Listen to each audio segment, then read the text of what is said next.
সিধাই থানা পুলিশের বিশেষ অভিযানে এসেছে সাফল্য। 15 রাউন্ড গুলি সহ গাঁজা এবং তার পাশাপাশি আটক করা হয়েছে সেই ব্যক্তিকে।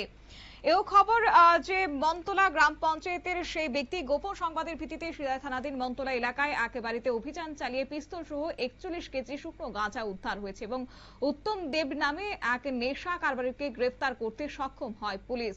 কি উঠে আসছে বিস্তারিত বক্তব্য পুলিশ সূত্রে শুনুন।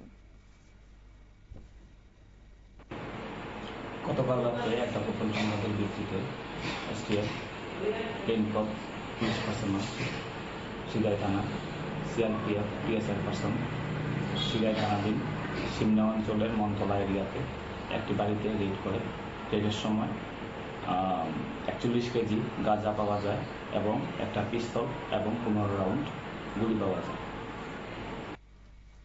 আপনারা শুনলেন আশিস দাস ও উত্তম মোহনপুর মহকুমা পুলিশ আধিকারিকের বক্তব্য। একই সঙ্গে এসডিপিও মোহনপুর আশিস দাস গুপ্তের পাশাপাশি উপস্থিত ছিল সেখানে এসটিএফ সিআরপিএফ বিএসএফ এর যৌথ অভিযানে এই সাফল্য প্রশাসনের। তবে শনিবার ধৃতকে মোহনপুর মহকুমা আদালতে প্রেরণ করা হয়। নিয়ে নিচ্ছি ছোট্ট একটি বিজ্ঞাপন বিরতির সঙ্গে থাকুন।